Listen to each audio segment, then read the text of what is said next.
So in this guide, I wanted to discuss how to progress in Final Fantasy XIV after the 2.1 patch. I had a video and a post before about in-game progression, but things have really changed a lot with the introduction of patch 2.1. So first we're going to talk about what new players can do to gear up and progress into the in-game, and then we're going to go over what players that are leveling up a new ult can do to make sure that ult is geared and ready to go right away. So the first thing you want to do is a brand new level 50 is go to the auction house, see what you can buy, look for a decent weapon, don't spend too much gil, but whatever you can, try to get some level 50 pieces, whatever you can afford. And once you do that, your next step is going to be to open up your duty finder, and you're going to do duty roulette. So the two you're going to focus on for the first couple days are duty roulette main scenario and duty roulette low level. Once a day, this main scenario quest will offer you 200 bonus tombstones of philosophy, and low level will offer you 100 tombstones of philosophy and 10 tombstones of mythology. So that's a quick way to get 400 tombstones a day. The main scenario, the dungeon itself, provides you with 10 tombstones, so altogether you wind up with 400 tombstones per day. And if you look on your map in Mordana, this NPC right here will sell you equipment, Darklight equipment in particular, for those tombstones. And at 400 a day, you only really need to do this for a couple of days before you can get a couple of pieces. So once you have, 2 pieces of Darklight, you're going to want to start also doing this duty roulette high level, and this will offer you tombstones of mythology at a decent rate. In addition, you also want to consider that at a duty roulette high level dungeon gives you whatever level 50 dungeons you have unlocked. So if you're a brand new player and if you haven't done it already, avoid unlocking Pharaoh Sirius and hard mode Copperbell Mines and hard mode Hulk Manor, or however you pronounce that. And that's just because if you don't have them unlocked, and I haven't unlocked Pharaoh Sirius yet, just because I don't want to have to do it. Let's see. Yeah, you actually will get these dungeons, but if you don't have them unlocked, all you can get is Amdamor Keep or the Wanderer's Palace, which are both very easy. So, again, once you have a couple pieces of Darklight, regardless of what you have unlocked, you're going to do the main scenario quest, the high-level quest, and the duty roulette low-level once a day. You'll do that for a couple of days. And once you get some equipment from these dungeons, and you get up to where your average item level is 65, you can see that right here. Once this is 65, the game's going to change a little bit. At that point, as long as you're not a tank, you should be able to comfortably do Labyrinth of the Ancients, or Crystal Tower as it's called. In Crystal Tower, you get 200 tombstones of philosophy, 50 tombstones of mythology, and a chance at item level 80 gear. And 80 is kind of right in the sweet spot of the high-end gear and the Darklight gear. Darklight is 70, the mythology gear is 90, and the Binding Coil Bahamut gear is 92, aside from the weapons, which are a little higher. And what you're going to do is each week, once the Labyrinth resets, because you can only get one piece per week, you're going to do this dungeon until you get your one piece. And as soon as you get your one piece, you can stop. And since you get tombstones, it might take a couple of runs, you'll see whatever you have left, and then your next focus will be capping tombstones of mythology. By the time you do Labyrinth of the Ancients, you should already have 6 pieces of Darklight, maybe a little bit more. And if you're having an average item level of 65, so you'll be like 7 pieces maybe. It depends on how much dungeon gear you picked up along the way. And at that point, you're not going to have to worry about going after tombstones of philosophy. Your number one priority should be capping mythology first.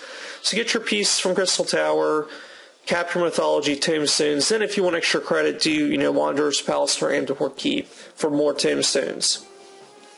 And you're going to do this for about 2 runs, get about 2 pieces of Crystal Tower gear, cap your mythology tombstones for a week or 2, and at that point, actually, let me take a step back. While you're doing Crystal Tower, once you hit average item level 65, you also want to start your Relic Weapon quest. And, you can just Google that. I'm not going to go over how to do this. You start it from Nedrick Ironheart in Vesper Bay, by where where all the main storyline quests take place. And, you know, once you have average item level 65, you can just coast through the encounters, no big deal, and get your relic weapon. So, you know, you get your relic weapon, you'll get a piece or two of Crystal Tower gear, you know, you'll finish off most of your Dark Light, and that'll put you at about item level of 75. Once you hit an average item level of 75, you can do most content in the game, even as a newbie, pretty comfortably. It's really whatever you want to do. If you don't want to raid, you know, just do your duty roulette in Crystal Tower to get your piece each week and to cap mythology stones and just start upgrading your gear with these tombstones.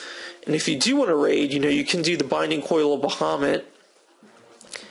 You can go up to turn 4 pretty comfortably on item level 75 gear. If you want to go into turn 5, you probably want to try to get up to item level 80 before you take that on. And if you want some extra credit, you can do this Minstrel's Ballad trial, and you'll get item level 80 accessories here, no cap, so it's a good way to get an extra ring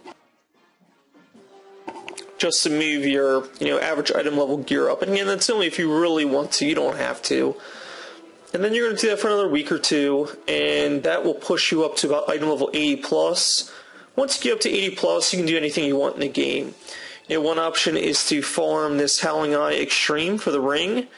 And, you know, it's not too difficult, but the pickup groups I've been with, you know, some of them struggle with this encounter. So try to find a guild run if you want, if you're serious about farming this.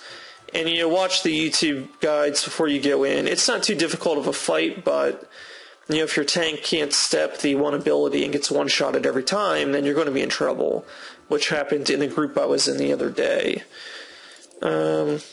So that's about it for the new character classes. So let's repeat that and really quickly, just a quick flash through. Main scenario and low-level duty roulettes, so you get a couple pieces of Dark Light. Once you get a couple pieces, start throwing this high-level roulette in there. Do these 3, one each day, until you get up to item level 65. Once you do that, you can start throwing in Crystal Tower and unlocking your relic weapon. Do that until you reach item level 75, at which point you can start doing Binding Coil of Bahamut or the Ultima weapon trial for extra jewelry. Do that to item level 80, at which point you can do any content in the game. You probably want to focus on Binding Coil or Garuda Extreme for a second item level 90 ring. And so once you've done all that, you know, you might level up a new character class. And then the question becomes, what do you do for your new character class? Well, if you're trying to make sure they're geared once they hit level 50. So while you're leveling up, you'll want to run Crystal Tower on your main once a week just to get that one item level 80 piece. That'll also give you Tombstones of Philosophy. That'll give you Mythology Tombstones as well. And you can just start banking all those for your ult.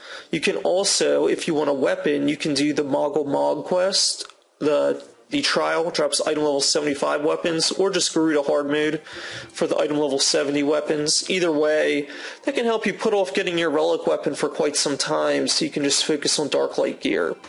And then when you're capping Mythology Tombstones for the week, don't do the high-level duty roulette. Instead, do speed runs of the Wanderer's Palace. You know, if you cap off of the Wanderer's Palace each week, if you do 3 Crystal Tower runs, you'll need 10 Wanderer's Palace runs to hit the 450 cap. That'll give you an extra 1,000 Tombstones of Philosophy, much better than doing the daily. And you can use those Tombstones to start buying Dark Light gear, and you can also buy the Quenching Oil for your Relic weapon. And just save that. All relics use the Quenching Oil, so that's a good option. And I'm actually doing this right now for my Marauder, or my Warrior. I'm slowly leveling it up off of the Duty Finder low level, and so far I picked up, you know, the Quenching Oil. I have a Garuda's Axe. I have, you know, 2 pieces from Crystal Tower. And, you know, I'll cap off of Mythology gear shortly here. All I need is 2 pieces of jewelry. And then I'll start saving the Mythology stones for my Warrior 2.